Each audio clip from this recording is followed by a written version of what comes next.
ఒక మనిషి మనం ఏది చేసినా 10 మంది ఓకే అని ఎలా ఉండాలి కానీ ఎందుకు ఇంత బల్బ్ అనేలా ఉండకూడదు కదా. ఒక మాట అంటే నువ్వు ఇయ్యలేదని నేను అనట్లా, 100% నేను చూసిన వీడియోస్ నాకు కూడా పర్సనల్గా అనిపించింది ఏంటంటే అరే చేస్తున్నారు కదా, చేసేది ఏదో కొంచెం చేయికిచ్చి ఎవరెవరు ప్రాబ్లమ్స్ వాళ్ళకి ఇస్తే బాగుండేది కదా. ఎగ్రేడేం వల్ల కొంచెం నెగిటివే కదా. అంటే కడుపు నిండా తిని లాస్ట్కి వెళ్ళిపోయే ముంగట ఒక మాట అనిపించుకున్నాడు ఎందుకని. కానీ ఇట్లా నేను ఎగిరేసిన తర్వాత కూడా నాకు చాలా ట్రోలింగ్లు వచ్చినాయి. అవును, అది కాదని చెప్పి పక్కన పెట్టేసి నేను హెల్పింగ్ చేసిన కొన్ని ఎంత దగ్గర 2 లక్షల దాకా హెల్ప్ చేసిన. అంటే ఆ ఎగరేసిన ఫస్ట్ వీడియో కాకుండా సెకండ్ 4 వీడియోలు 2 లక్షల దాకా హెల్ప్ చేసిన. ఓకే, దానికి ఎవడు పాజిటివ్ చేయలే నాకు, కానీ ఎగరేసిన దానికి నెగిటివ్ చాలా చేశారు. అంటే నేను హెల్ప్ చేసిన పాజిటివ్ చేస్తే ఏమైంది వాళ్ళకి నెగిటివ్ కనిపిస్తుంది. నెగిటివ్ వీడియో ఏదైతే ఉందో దాన్ని ట్రోలింగ్ చేస్తారు కానీ పాజిటివ్ చేసింది అసలు చేస్తలేరు. ట్రోలింగ్ చేసిన వాళ్ళు నీ మిత్రులు అనుకుంటున్నావా నీ శత్రువులు అనుకుంటున్నావా? ఇంకోటి శత్రువులు అని చెప్పి నేను చెప్పలేను కానీ వాళ్ళు ఎవరు కూడా నాకు తెలియదు. ఫస్ట్ ఆఫ్ ఆల్ నేను అసలు వాళ్ళ ప్రొఫైల్ కూడా చూడను. నేను అసలు ఇన్స్టాగ్రామ్ వాళ్ళది ప్రొఫైల్ కూడా చూడను. నేను జస్ట్ నా వీడియో పోస్ట్ చేస్తా, జస్ట్ మళ్ళీ బ్యాక్ వచ్చేస్తా అంతేగాని ఏ పర్సన్స్ నాకు తెలియదు. సో నేను ఎవరైతే మెసేజ్ చేస్తారో వాళ్ళకి కొంచెం రిక్వెస్ట్ యాక్సెప్ట్ చేసి నార్మల్గా చార్జ్ చేస్తాను. కానీ ఎవరి వీడియోలు చూడను, నా ఓన్గా నేను క్రియేట్ చేసుకొని నేనే ఇంకోటికి వెళ్తాను అంతేగాని ఏ పర్సన్స్ ఇప్పటిదాకా నేను వీడియో చూడలే నేను. ఓకే, ఇంత ప్రాబ్లం అయిన తర్వాత మమ్మీ డాడీ కావచ్చు, నీకు బయట నుంచి వచ్చి నువ్వు బాగా ఫీల్ అయిన కామెంట్ కావచ్చు, మమ్మీ డాడీ దగ్గర నుంచి వచ్చిన ఫీడ్బ్యాక్ కావచ్చు. మమ్మీ డాడీ ఎప్పుడు నాకు సపోర్ట్ చేస్తారు. సో ఇంకోటి ఏంటంటే చాలా టార్గెట్లు అయినాయి మన మీదకి, చాలా టార్గెట్లు. 2000 మంది మనల్ని కొడదామని చెప్పి ప్లాన్లో, కొన్ని తెలంగాణ ఆంధ్ర 2 కంపేర్. సో తెలంగాణ నుంచి కొంతమంది జనాలు, ఆంధ్ర నుంచి. సో ఇట్లా 2000 మంది నన్ను కొడదామని చెప్పి.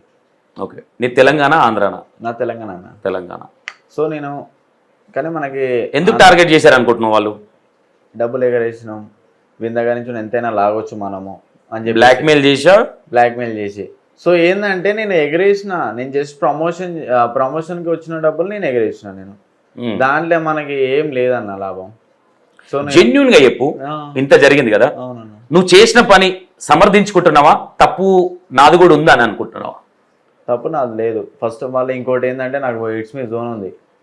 ఇట్స్ మీ జోన్లో వచ్చిన పైసలు నా సొంతం పైసలు నేను ఎగరేసిన. ఓకే, వీళ్ళకేం నొప్పి, నా సొంత పైసలు, నా షాప్ నుంచి వచ్చిన పైసలు నా సొంతంగా నేను ఎగరేసుకున్నా. వీళ్ళకేం నొప్పి. ఓకే, ఈ ప్రాబ్లం జరిగిన తర్వాత ఫీడ్బ్యాక్ ఏమొచ్చింది మమ్మీ డాడీ నుంచి? వార్నింగ్ ఇచ్చారా? మమ్మీ డాడీ వార్నింగ్ అయితే ఏమి ఇవ్వరు కానీ సో ఏంటంటే అందరూ మన మీద ఎగబడంగానే కొంచెం భయమైంది మమ్మీకి. ప్రతి ఒక్కరు ఏడ చూసినా మన మీద ఎగబడిపోయింది కదా, సట్టు మనకు కొంచెం భయమైంది మా అమ్మకి, నా కొడుకు ఏమవుతాడో ఏందో అని చెప్పి. ఓకే, ఒక మాట, ఇస్మీ పవర్ ఇలా తయారడానికి కారణం మమ్మీయా డాడీయా?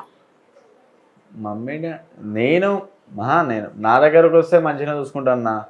కానీ ఏదున్నా అది వీడియో పర్పస్ అంటే వీడియోనే అంతే, కానీ రియాలిటీలో నేను చాలా మంచిగా ఉన్నాయి. నువ్వు చెడ్డోని వన్ నేను అనట్లా, చెడ్డోని వన్ నేను డిక్లరేషన్ ఇవ్వను. ఎందుకంటే ఒక మనిషి పర్సనల్ క్యారెక్టర్ మాట్లాడాల్సిన అవసరం నాకు లేదు. నేను అట్లా అనట్లేదు. అంటే మమ్మీ డాడీ సపోర్ట్ చేస్తే కొంతమంది వేరే వెళ్తారు. అంటే మమ్మీ డాడీకి కూడా మనం ఎక్కువ అలసిస్తున్నాం వీడికి, అందుకే ఇట్లా తయారవుతుండేమో అట్లా ఉంటది కదా, ఆ కైండ్ ఆఫ్ థింకింగ్ లో అడుగుతాను. మమ్మీ ఫుల్ సపోర్ట్ ఉంటుంది అన్న. మళ్ళీ mummy support mummy. Okay, daddy ఎప్పుడు ఇస్మీ పవర్ ని కొట్టలేదా? ఏ సందర్భంలో?